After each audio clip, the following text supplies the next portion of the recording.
সংসারের সবথেকে গুরুত্বপূর্ণ তত্ত্ব কোনটা? প্রথম হলো সময়। জন্ম থেকে মৃত্যু পর্যন্ত এই যে সময়, এটাই তো হলো জীবন। দ্বিতীয় হলো জীবন, যাতে আমরা সময়ের সদ্ব্যবহার করি, শ্রেষ্ঠ থেকে শ্রেষ্ঠতর কাজ করার চেষ্টা করি। বহু বছরের এই পরম্পরা, এই সংস্কৃতিকে এগিয়ে নিয়ে যাওয়ার চেষ্টা করি। এই সংসারে আমরা অংশগ্রহণ করতে চেষ্টা করি।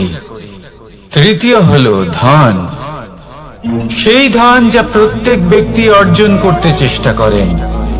এবার এই তিনটি তত্ত্বের মধ্যে একটা সামঞ্জস্য আছে, সমান ব্যাপার আছে। সে ধনই হোক বা সময় হোক বা হোক জীবন।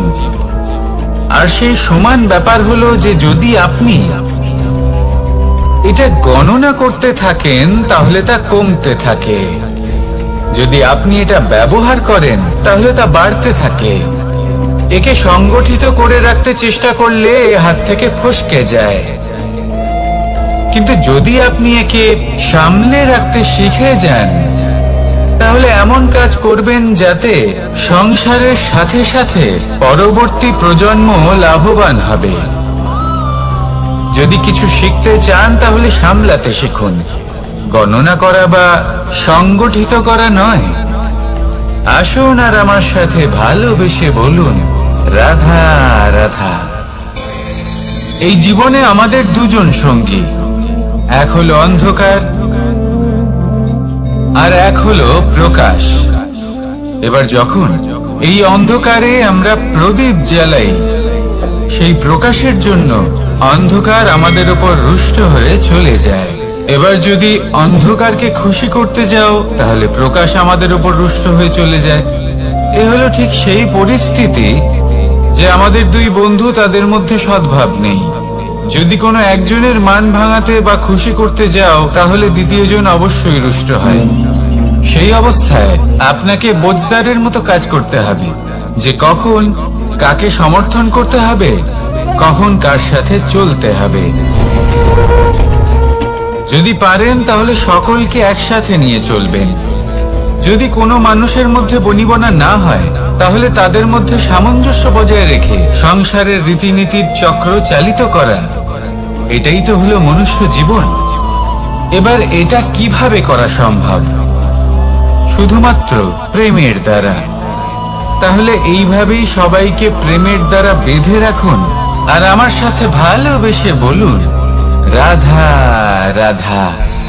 কিছু মানুষ বড়ই বিচিত্র হন, এমন ভাবে জীবনযাপন করেন যেন তাদের কোনোদিন মৃত্যুই হবে না।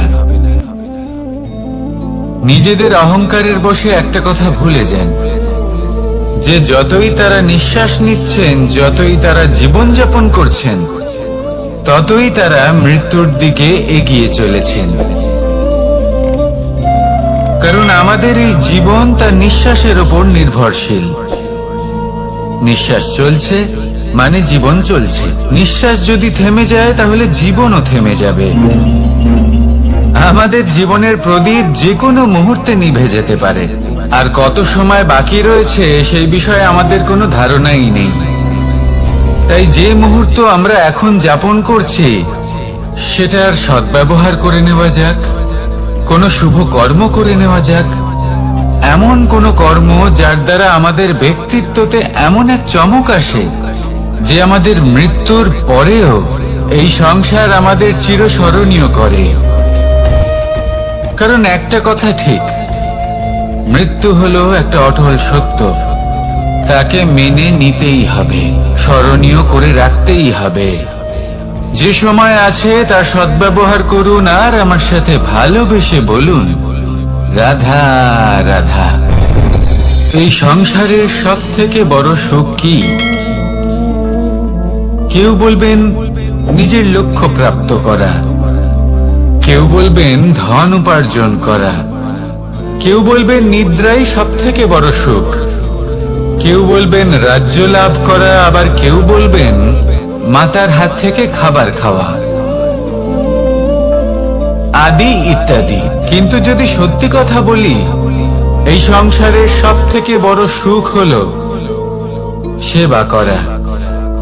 কখনো কাউকে সেবা করে দেখুন। এই সেবা দ্বারা অন্য কোনো মানুষের আশীর্বাদ লাভ করাতেই সুখ রয়েছে।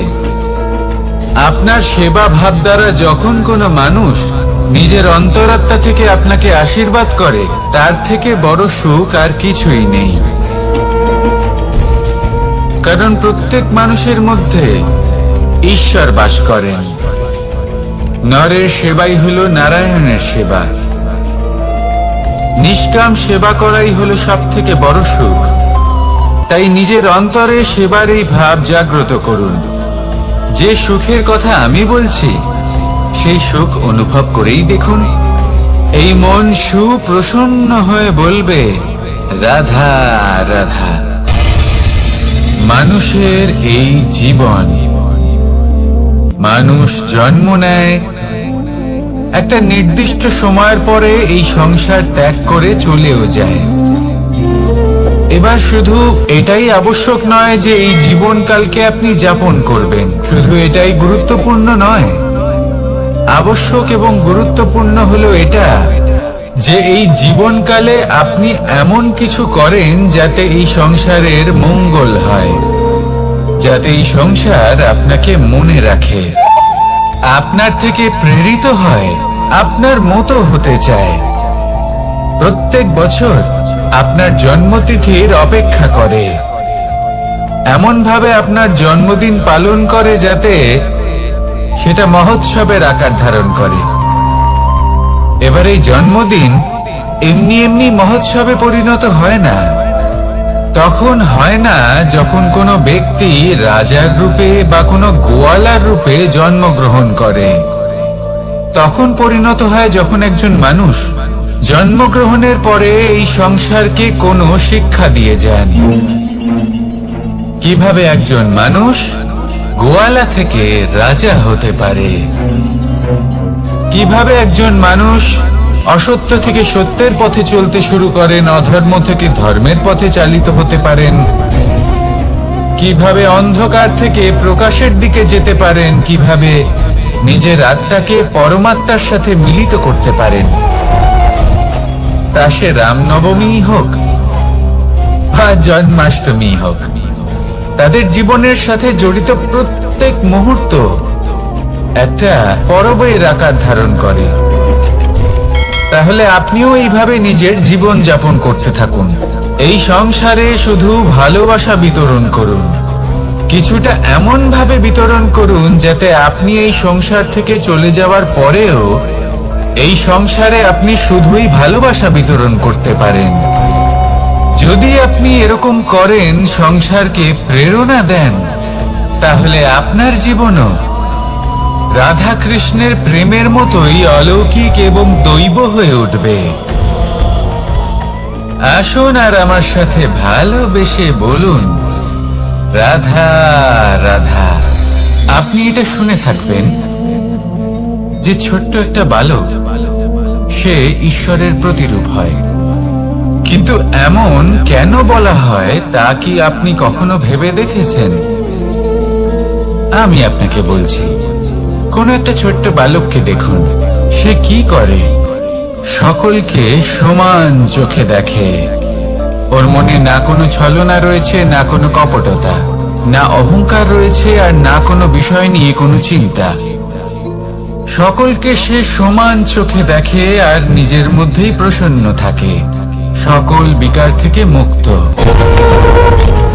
এগুলোই তো সেই গুণ সেই বালকের মধ্যে, যা হলো ঈশ্বর স্বরূপ। এবার ভেবে দেখুন, যদি প্রত্যেকটা মানুষ এই ছোট বালকের মতো সেই সব গুণ নিজের মধ্যে জাগ্রত করে তোলে, তাহলে কি হবে? তারাও ঈশ্বর তুল্য হয়ে উঠবে।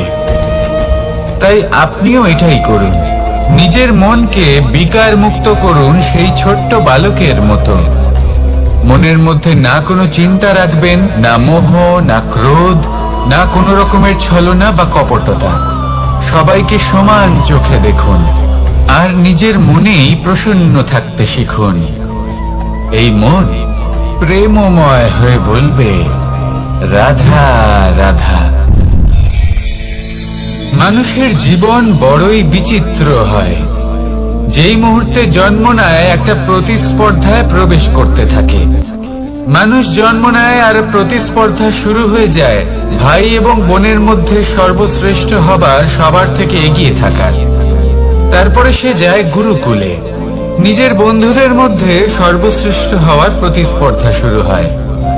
এবার সেখান থেকে বাইরে বেরিয়ে সংসার জীবনে প্রবেশ করে ধন উপার্জনের প্রতিস্পর্ধা শুরু হয়।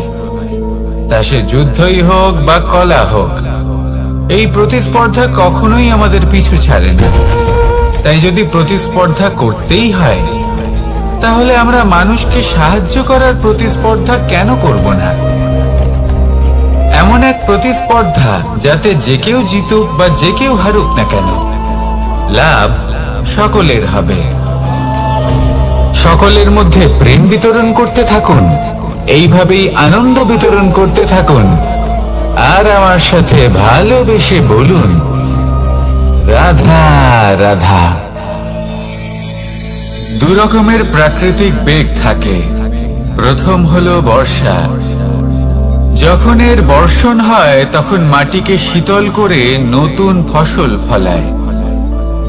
আর দ্বিতীয় হয় পবন, যা আমাদের সর্বদা শ্বাসবায়ু প্রদান করে। অশান্ত এই মনকে শান্তি প্রদান করে, এই ক্লান্ত শরীরে স্ফূর্তি প্রদান করে।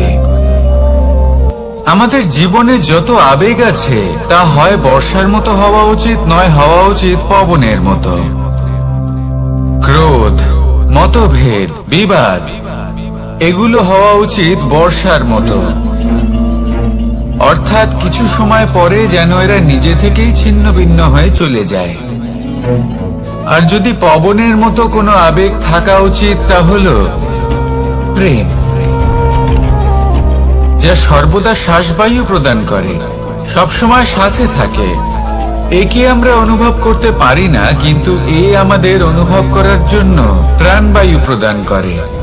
আর যখন চক্রবাতের মতো সে ভয়ঙ্কর হয়ে ওঠে, তখন সমগ্র সংসার বদলে দেয়। এর সারমর্ম একটাই, শক্তি। মতভেদ, ক্রোধ, বিবাদের মধ্যে নেই। শক্তি যদি থাকে, তা আছে প্রেমের মধ্যে। তাই এই প্রেমকে মনের মধ্যে রাখুন আর আমার সাথে বলুন রাধা রাধা। প্রত্যেকটা মানুষ আলাদা হয় আর অত্যন্ত বিশেষ হয়। প্রত্যেক মানুষ ভিন্ন ভিন্ন পরিবেশে পালিত হয়, বড় হয়। প্রত্যেকের নিজস্ব চিন্তা ভাবনা থাকে, নিজস্ব বিচারধারা থাকে। যখন অনেক ভিন্ন বিচারধারা একত্রিত হয়ে যায়, তখন শুরু হয় বিবাদ। এবার এই বিবাদের সময় আপনি দেখবেন দুই ব্যক্তি যাদের মধ্যে এই বিবাদ হচ্ছে, সবসময় এটা প্রমাণ করতে চান যে তার সামনের ব্যক্তি এবং তার ভাবনা, তার বিচারধারা বা তার বক্তব্য হলো অনুচিত। এবার এটাই যদি প্রেম পূর্বক রূপে আপনি ভেবে দেখতে চেষ্টা করেন যে সামনের ব্যক্তিটির বক্তব্য, তার মানসিকতা আসলে কি, তাতে উচিত ঠিক কি, সেটা আমরা বুঝতে পারি। একদিকে হলো এই বিবাদ, যা আপনাকে সামনের ব্যক্তিটিকে অনুচিত প্রমাণ করতে বাধ্য করে। আর অন্যদিকে হলো প্রেম, যা সামনের ব্যক্তিটির যুক্তি বুঝতে সাহায্য করে, তাতে উচিত কি রয়েছে সেটা বুঝতে বাধ্য করে, তাকে মহান হয়ে ওঠার পথে অগ্রসর হতে বাধ্য করে। তাই এই বিবাদকে ত্যাগ করুন আর প্রেমকে আপন করে নিন, আর এই প্রেম ভাব নিয়ে বলুন রাধা রাধা। এই সংসারে বড়ই বিচিত্র এক শব্দ আছে, মূল্য। এর প্রয়োগ আমরা জীবনেও করে থাকি, আবার ব্যবসাতেও করে থাকি। একজন উদ্যোগপতি সবসময় বলেন ব্যবসার মূল্য সবসময় উচ্চমান হওয়া উচিত, তাতে লাভ বেশি। অন্যদিকে আরেকজন ব্যক্তি যিনি পরোপকারী, যিনি ঈশ্বরের দর্শনের অভিলাষী, তিনি বলেন জীবনের মূল্য সব থেকে উচ্চমান হওয়া উচিত। অনেক সময় মানুষ কি করে থাকেন, ব্যবসার এই মূল্য তা উচ্চতার শিখরে পৌঁছানোর লোভে জীবনের মূল্য নামিয়ে ফেলেন, যেখানে এই সমগ্র সংসার প্রেমের দ্বারা চালিত হয়। প্রেমই হলো এই সংসারের আধার। এবার যদি আপনি প্রেম করতে শিখে যান, তাহলে ব্যবসাতে নিশ্চিত রূপে লাভের সাথে সাথে কীর্তি এবং যশ লাভও করতে পারবেন। তা আমি নিশ্চিত রূপে বলতে পারি, কারণ ব্যবসাতে ওঠা নামা এসব চলতেই থাকে। জীবনকে আপনি যদি একবার উচ্চতায় নিয়ে যেতে পারেন, তাহলে তা কখনোই নামবে না। আসুন আর আমার সাথে ভালোবেসে বলুন, রাধা রাধা। যা বাধা দেয় তা হলো অবরোধ, যা এগিয়ে নিয়ে যায় তা হলো বিকাশ, আর যা ভাগ করে দেয় তা হলো গুণ। আপনি সবাইকে আনন্দ দিন, তার বদলে আপনিও আনন্দ পাবেন। আপনি সবার মধ্যে প্রেম ছড়ান, আপনিও তার বদলে প্রেমই পাবেন। এই দেখুন না, মেঘেদের দেখুন।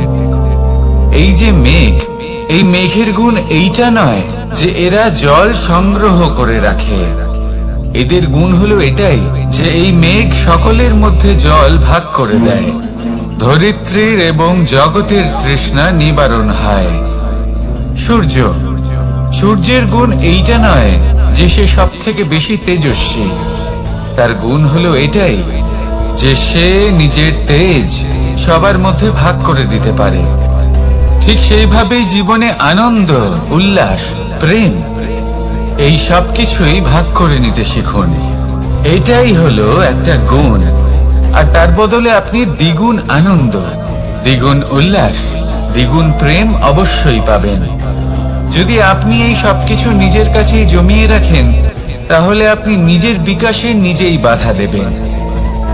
আসুন আর আমার সাথে ভালোবেসে বলুন, রাধা রাধা। আপনি কখনো মাখনের হাঁড়ি ভেঙেছেন? কত আনন্দ পাওয়া যায়। এই মাখনের হাঁড়ি ভাঙলে পুরো মাখন আমাদের গায়ে এসে পড়ে আর মন উচ্ছ্বসিত হয়ে ওঠে। কিন্তু তার জন্য বালগোপালদের কত চেষ্টা করতে হয় সেটা কখনো ভেবে দেখেছেন? প্রথমে বড়ই পরিশ্রম করে একের ওপর এক সাবধানে ওপরে চড়তে হয়, তারপরে ভারসাম্য বজায় রাখতে হয়, পড়ে গেলে হবে না। তারপর এই হাতের দ্বারা সেই মাখনের হাঁড়ি ভাঙতে হয়, তখন মাখন পড়ে। এবার এরকমই কিছু আমাদের জীবনে আমাদের সাথেও হয়। এবার আপনি বলবেন যে মাখনের হাঁড়ি ভাঙার এই প্রক্রিয়া, তার সাথে জীবনের কি সম্পর্ক থাকতে পারে? আসলে আমাদের মনের মাঝেও একটা হাঁড়ি রয়েছে, অহংকারের হাঁড়ি। আর এই অহংকারের হাঁড়ি যখন ভেঙে যায়, তখন প্রসন্ন হবার আনন্দ চতুর্দিকে ছড়িয়ে পড়ে। এই মন, এই আত্মা, এই দুই প্রসন্ন হয়ে যায়।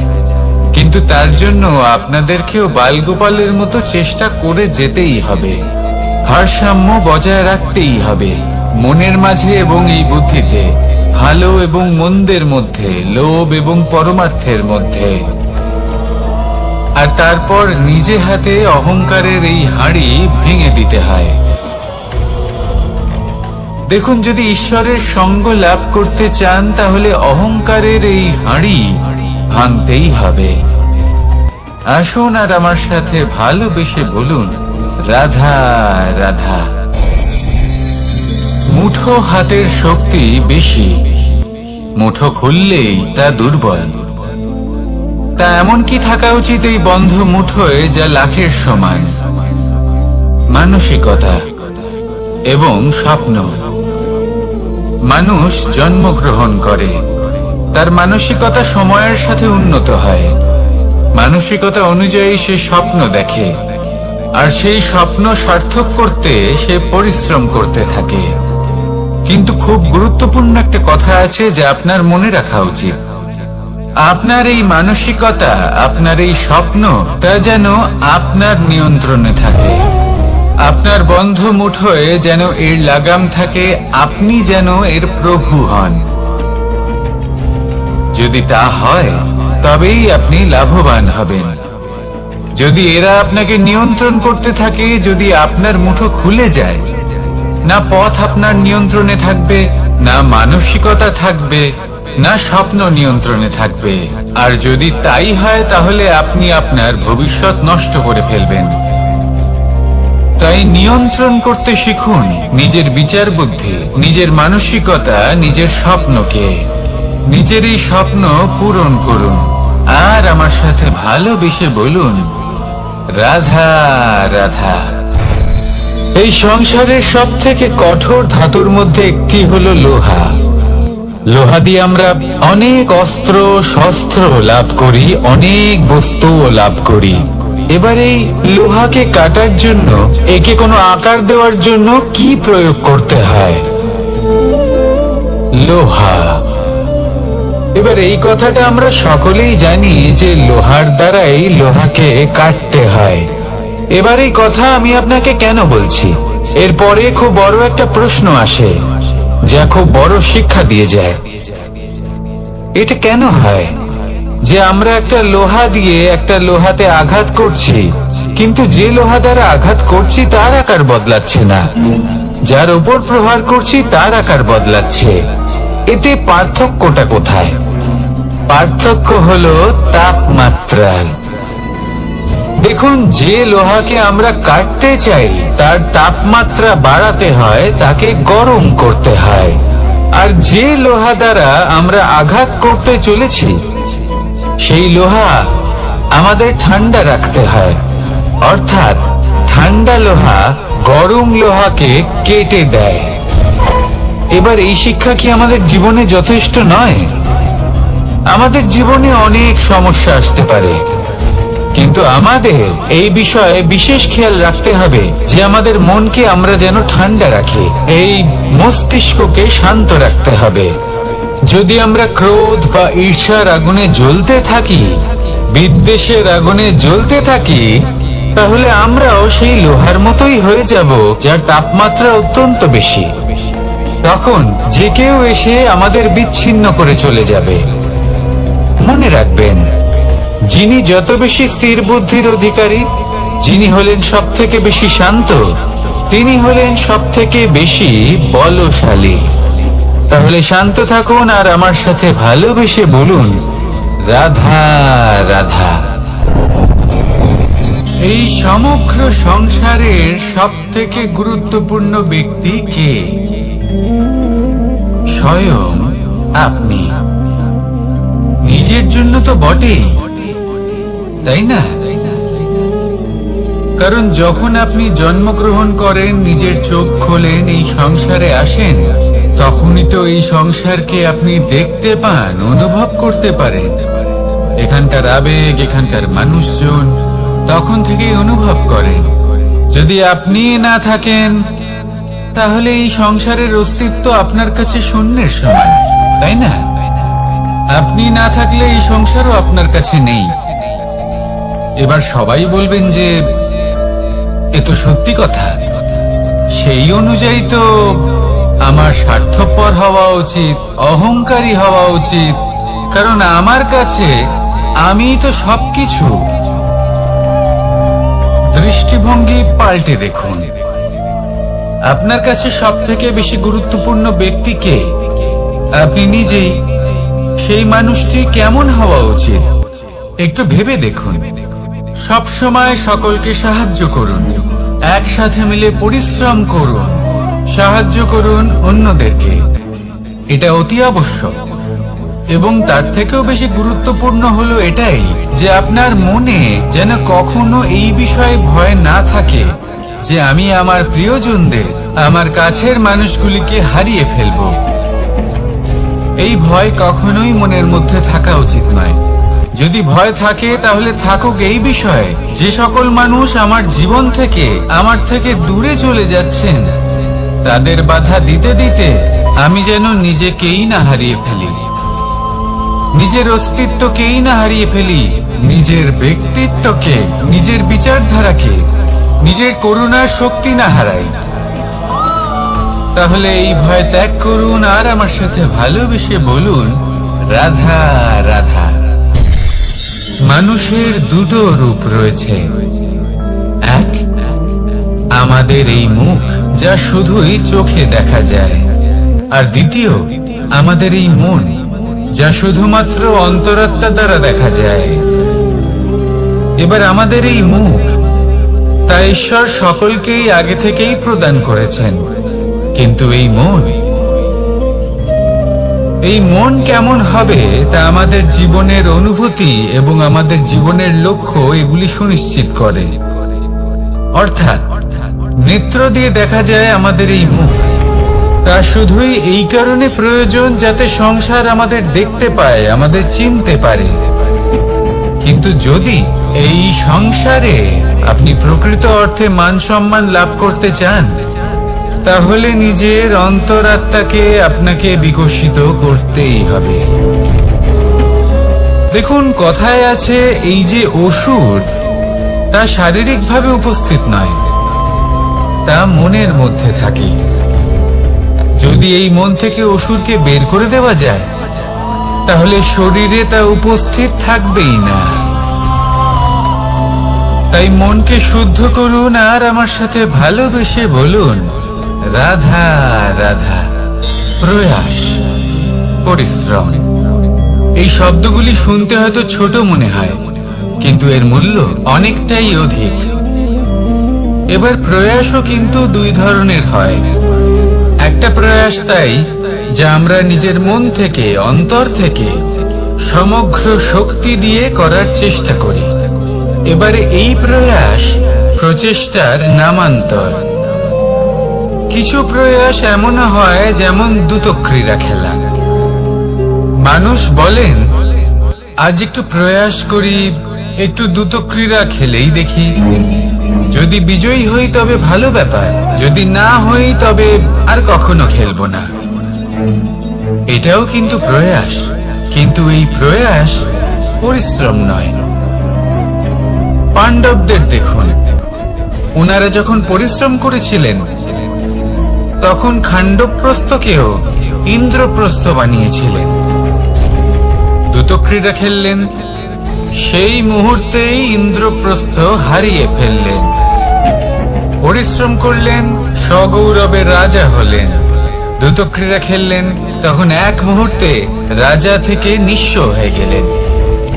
সারমর্ম এটাই যে দ্রুতক্রীড়া কখনো কখনো আপনার মিত্র হতে পারে, কখনো সে আপনাকে বিজয়ী করতে পারে, কিন্তু প্রয়াস এবং পরিশ্রম যখন একসাথে মিলিত হয় তখন তা সর্বদাই আপনার সাথে থাকে।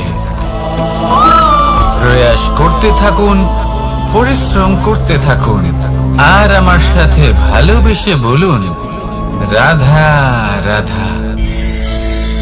মানুষ কখনো কখনো সময়কে নিয়ন্ত্রণ করতে চেষ্টা করে, কখনো কখনো সময়ের গুরুত্ব বুঝতে পারে না। এটা ভাবে যে এই কিছু মুহূর্ত কেটে যাক, একে অতিবাহিত করি, তাহলে কি বা হবে, কয়েকটা মুহূর্ত মাত্র। কিন্তু তা নয়। আজকের একটা মুহূর্ত ভবিষ্যতের অনেক বড় পরিবর্তনের ভিত হতে পারে। আজকের একটা মুহূর্ত আপনার ভবিষ্যৎকে উজ্জ্বল করে তুলতে পারে। সেই জন্য ছোট ছোট মুহূর্তগুলিকে অদেখা করবেন না। সময়কে কাজে লাগান, পূর্ণরূপে কাজে লাগান।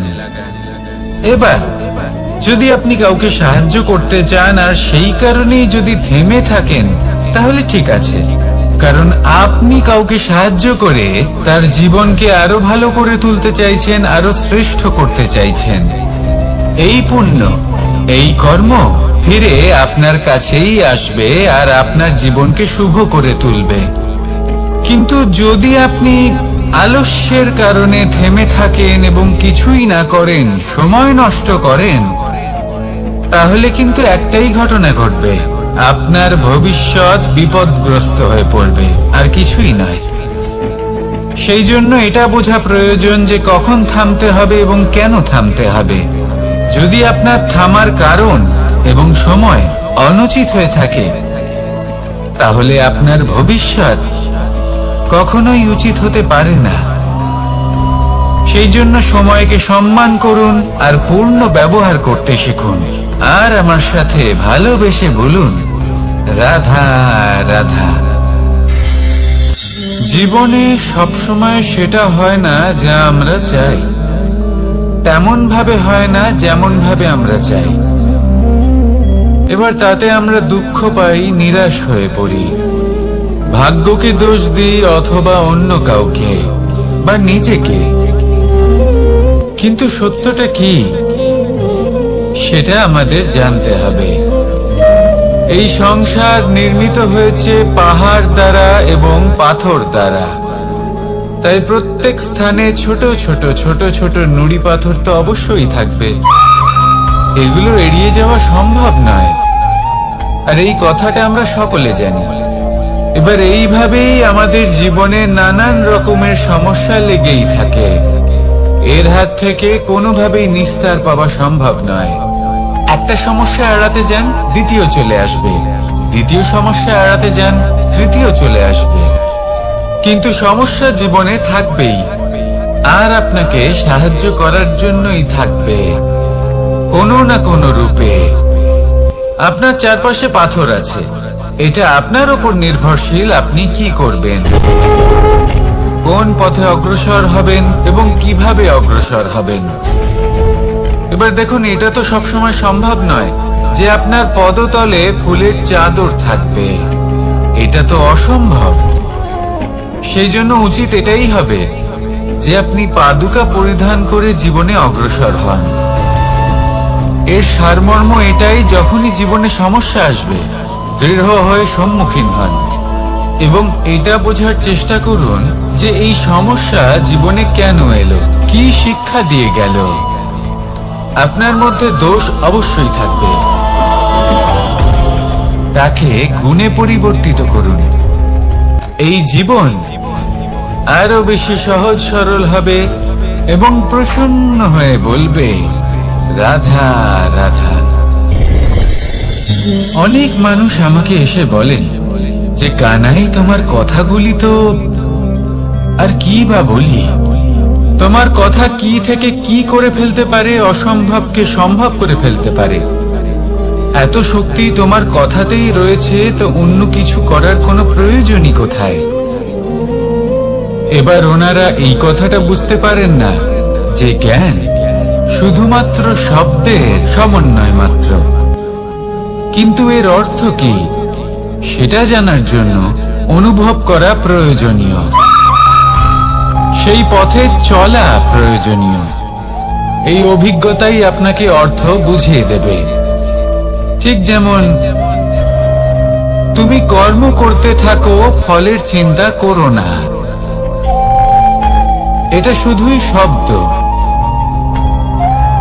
এর সারমর্মটা কি, এর অর্থ কি সেটা বোঝার জন্য সেই পথে আপনাকে অগ্রসর হতেই হবে, সেটা যাপন করতে হবে, কর্ম করতে হবে নিরন্তর। এটা ভাবলে হবে না যে আমি কি আমার কর্মের ফল আদৌ পাবো কিনা, তবেই আপনি এই কথার অর্থ বুঝতে পারবেন। কখনো ভেবে দেখবেন, আমাদের বাড়িতে যারা জ্যেষ্ঠ আছেন, বড় আছেন, আমরা তাদের পুজো করি, তাদের সেবা করি, আমরা তাদের চরণ স্পর্শ করি। কেন? কারণ ওনাদের কাছে আমাদের থেকে অনেক বেশি জীবনের অভিজ্ঞতা থাকে। জীবনে শুধুমাত্র জ্ঞান শোনাটা প্রয়োজনীয় নয়, তা বুঝতে পারা প্রয়োজনীয়। তা যদি যাপন করেন তবেই অভিজ্ঞতা হবে, তবেই প্রকৃত অর্থ বুঝতে পারবেন। তাহলে জ্ঞান শুধু শুনবেন না, বুঝুন, তাকে আচরণে আনুন এবং আমার সাথে ভালোবেসে বলুন, রাধা রাধা। এই সংসারের সব থেকে গুরুত্বপূর্ণ তত্ত্ব কোনটা? প্রথম হলো সময়। জন্ম থেকে মৃত্যু পর্যন্ত এই যে সময়, এটাই তো হলো জীবন। দ্বিতীয় হলো জীবন, যাতে আমরা সময়ের সদ্ব্যবহার করি, শ্রেষ্ঠ থেকে শ্রেষ্ঠতর কাজ করার চেষ্টা করি। বহু বছরের এই পরম্পরা, এই সংস্কৃতিকে এগিয়ে নিয়ে যাওয়ার চেষ্টা করি। এই সংসারে আমরা অংশগ্রহণ করতে চেষ্টা করি। তৃতীয় হলো ধন, সেই ধন যা প্রত্যেক ব্যক্তি অর্জন করতে চেষ্টা করেন। এবার এই তিনটি তত্ত্বের মধ্যে একটা সামঞ্জস্য আছে, সমান ব্যাপার আছে। সে ধনই হোক বা সময় হোক বা হোক জীবন। আর সেই সমান ব্যাপার হলো যে যদি আপনি এটা গণনা করতে থাকেন তাহলে তা কমতে থাকে, যদি আপনি এটা ব্যবহার করেন তাহলে তা বাড়তে থাকে। একে সংগঠিত করে রাখতে চেষ্টা করলে হাত থেকে ফসকে যায়, কিন্তু যদি আপনি একে সামলে রাখতে শিখে যান তাহলে এমন কাজ করবেন যাতে সংসারের সাথে সাথে পরবর্তী প্রজন্ম লাভবান হবে। যদি কিছু শিখতে চান তাহলে সামলাতে শিখুন, গণনা করা বা সংগঠিত করা নয়। আসুন আর আমার সাথে ভালোবেসে বলুন, রাধা রাধা। এই জীবনে আমাদের দুজন সঙ্গী, এক হলো অন্ধকার আর এক হলো প্রকাশ। এবার যখন এই অন্ধকারে আমরা প্রদীপ জ্বালাই, সেই প্রকাশের জন্য অন্ধকার আমাদের উপর রুষ্ট হয়ে চলে যায়। এবার যদি অন্ধকারকে খুশি করতে যাও তাহলে প্রকাশ আমাদের উপর রুষ্ট হয়ে চলে যায়। এ হলো ঠিক সেই পরিস্থিতি যে আমাদের দুই বন্ধু, তাদের মধ্যে সদ্ভাব নেই। যদি কোনো একজনের মান ভাঙাতে বা খুশি করতে যাও তাহলে দ্বিতীয়জন অবশ্যই রুষ্ট হয়।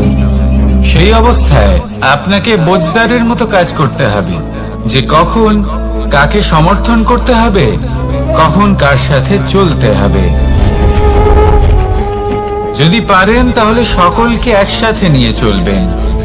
যদি কোনো মানুষের মধ্যে বনিবনা না হয় তাহলে তাদের মধ্যে সামঞ্জস্য বজায় রেখে সংসারের রীতিনীতির চক্র চালিত করা, এটাই তো হলো মনুষ্য জীবন। এবার এটা কিভাবে করা সম্ভব? শুধুমাত্র প্রেমের দ্বারা। তাহলে এইভাবেই সবাইকে প্রেমের দ্বারা বেঁধে রাখুন আর আমার সাথে ভালোবেসে বলুন, রাধা রাধা। কিছু মানুষ বড়ই বিচিত্র হন, এমন ভাবে জীবনযাপন করেন যেন তাদের কোনোদিন মৃত্যুই হবে না। নিজেদের অহংকারের বশে একটা কথা ভুলে যান যে যতই তারা নিঃশ্বাস নিচ্ছেন, যতই তারা জীবনযাপন করছেন, ততই তারা মৃত্যুর দিকে এগিয়ে চলেছেন। কারণ আমাদের এই জীবন তার নিঃশ্বাসের উপর নির্ভরশীল। নিঃশ্বাস চলছে মানে জীবন চলছে। নিঃশ্বাস যদি থেমে যায় তাহলে জীবনও থেমে যাবে। আমাদের জীবনের প্রদীপ যে কোনো মুহূর্তে নিভে যেতে পারে, আর কত সময় বাকি রয়েছে সেই বিষয়ে আমাদের কোনো ধারণাই নেই। তাই যে মুহূর্ত আমরা এখন যাপন করছি সেটার সদ্ব্যবহার করে নেওয়া যাক, কোনো শুভ কর্ম করে নেওয়া যাক, এমন কোনো কর্ম যার দ্বারা আমাদের ব্যক্তিত্বতে এমন এক চমক আসে যে আমাদের মৃত্যুর পরেও এই সংসার আমাদের চিরস্মরণীয় করে। কারণ একটা কথা ঠিক, মৃত্যু হলো একটা অটল সত্য, তাকে মেনে নিতেই হবে, স্মরণীয় করে রাখতেই হবে। যে সময় আছে তার সদ্ব্যবহার করুন আর আমার সাথে ভালোবেসে বলুন, রাধা রাধা। এই সংসারের সব থেকে বড় সুখ কি? কেউ বলবেন নিজের লক্ষ্য প্রাপ্ত করা, কেউ বলবেন ধন উপার্জন করা, কেউ বলবেন নিদ্রাই সব থেকে বড় সুখ, কেউ বলবেন রাজ্য লাভ করা, আবার কেউ বলবেন মাতার হাত থেকে খাবার খাওয়া, আদি ইত্যাদি। কিন্তু যদি সত্যি কথা বলি, এই সংসারের সব থেকে বড় সুখ হলো সেবা করা। কখনো কাউকে সেবা করে দেখুন, এই সেবা দ্বারা অন্য কোনো মানুষের আশীর্বাদ লাভ করাতেই সুখ রয়েছে। আপনার সেবা ভাব দ্বারা যখন কোনো মানুষ নিজের অন্তরাত্মা থেকে আপনাকে আশীর্বাদ করে, তার